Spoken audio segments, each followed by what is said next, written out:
Adətən istənilən rayon barədə qonaqlarda təəssürat yaradan bir neçə ictimai yer olur ki, bunların sırasına avtovağzal, bazar, parklar və sairə daxildir. Azərbaycanın ən dilbər güşələrindən biri olan Oğuz rayonunun bu yerlər sarıdan qətiyyən bəxti gətirməyib. Əslində görüntülər hər şeyi bizim əvəzimizə deyir. Bəlkə də heç bunlara əlavə şərh verməyə ehtiyac belə yoxdur. Lakin bu acınacaqlı, bərbad vəziyyətə görə cavabdeh olan şəxs və şəxslərin kimliyini, onların xidmətlərini və nailiyyətlərini qeyd etməsək doğru olmaz. Rayon mərkəzinin girişindəki füsunkar dağ mənzərəsi və səliqəli asfalt yol ilk olaraq bu gözəl, böyük tarixi olan diyar barədə çox müsbət təəssürat yaradır. Ancaq bu təəssürat məmur səhlənkarlığının, özbaşınalığın, cəzasızlığın sayəsində tezliklə 180 dərəcə dəyişir. Məsələn, xüsusilə indiki bayram günlərində rayonlara axının xeyli artdığı bir vaxtda avtobusdan düşən qonaq özünü ayaq yoluna çatdırmaq istəsə, biabırçı, acınacaqlı, iyrənc bir mənzərə ilə üz-üzə qalacaq. Avtovağzal binasında ümumiyyətlə ayaq yolu yoxdur. Binadan 5-6 metr məsafədə yerləşən tikili isə içərisində su kranı belə olmayan yararsız, natəmiz, acınacaqlı bir durumdadır.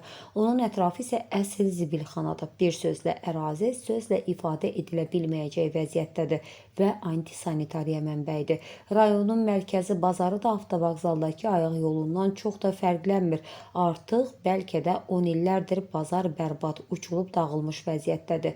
Burada sağlam, adam arasına çıxarılası normal piştaxta mağaza yoxdur. Kənd cəmaatı gətirdiyi məhsulu yerə qoyub satmaq və buna baxmayaraq yer pulu ödəmək məcburiyyətindədir. Buranın bazar olduğunu göstərən adi bir lövhə belə yoxdur. Onun girişi isə paslanmış köhnə dəmir-dümür yığınlarının yerinə bənzəyir. Ümumiyyətlə, sanki raket yaxud PUA düşmüş bir yerə nə rayon rəhbərliyindən, nə də Bakıdan heç bir səlahiyyətli şəxsin yolu düşməyib. Bura girən qonaq, turist isə gözünü və burnunu tutub çıxmaq istəyir. Rayonun əsas böyük parkı da eyni bərbad durumdadır. Ərazi SSR-nin dağılmasına yaxın vaxtlarda sahibsiz qalmış, dağılıb, tökülmüş köhnə park yerlərini xatırladır. 2011-ci ildən 2024-cü ilə qədər rayonun icra başçısı Eyvaz Qurbanov olub. Onun başçı olduğu illərdə rayonun deputatı Agiyə Naxçıvanlı idi. Hazırda isə deputat 13 il rayona başçılıq etmiş Eyvaz Qurbanovun özüdür. Rayon əhalisinin dolanışığı, iş yerləri, sosial vəziyyəti, korrupsiya və s. kimi mövzuları bir kənara qoyub sadəcə rayondakı yuxarıda qeyd etdiyimiz ictimai yerlərin durumuna diqqət yetirmək kifayətdir ki, Oğuzun nə başçı, nə də deputat sarıdan yarımadığını demək mümkün olsun. Özü də əslən Oğuzdan olan Eyvaz Qurbanovu, Agiyə Naxçıvanlını, elə indiki başçı Cavid Əbdülqədirovu da rayonun və onun əhalisinin reputasiyası görünür qətiyyən maraqlandırmır.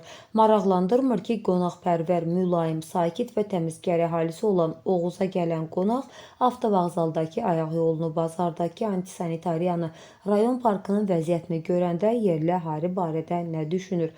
Ancaq nə olsun ki, rayonda bir dənə normal ictimai ayaq yolu olmasa da hara baxırsınız sizə keçmiş başçının və deputatın mehmanxanasını, restoranını və s. obyektlərini göstərə bilərlər.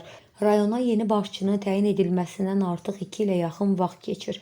Başqa sahələri deyə bilmərik, amma rayonun bu sujetdə qeyd etdiyimiz ictimai yerləri belə bərbad olaraq qalır. Görünür, vəziyyəti düzəlmək üçün bu başçıya da daha 13 il vaxt bəs etməyəcək. Qeyd edək ki, xəbərlə bağlı məlumat Az Politika info saytında yer alıb. Səsləndirilən iddialarla bağlı bütün maraqlı tərəflərin mövqeyini işıqlandırmağa hazırıq.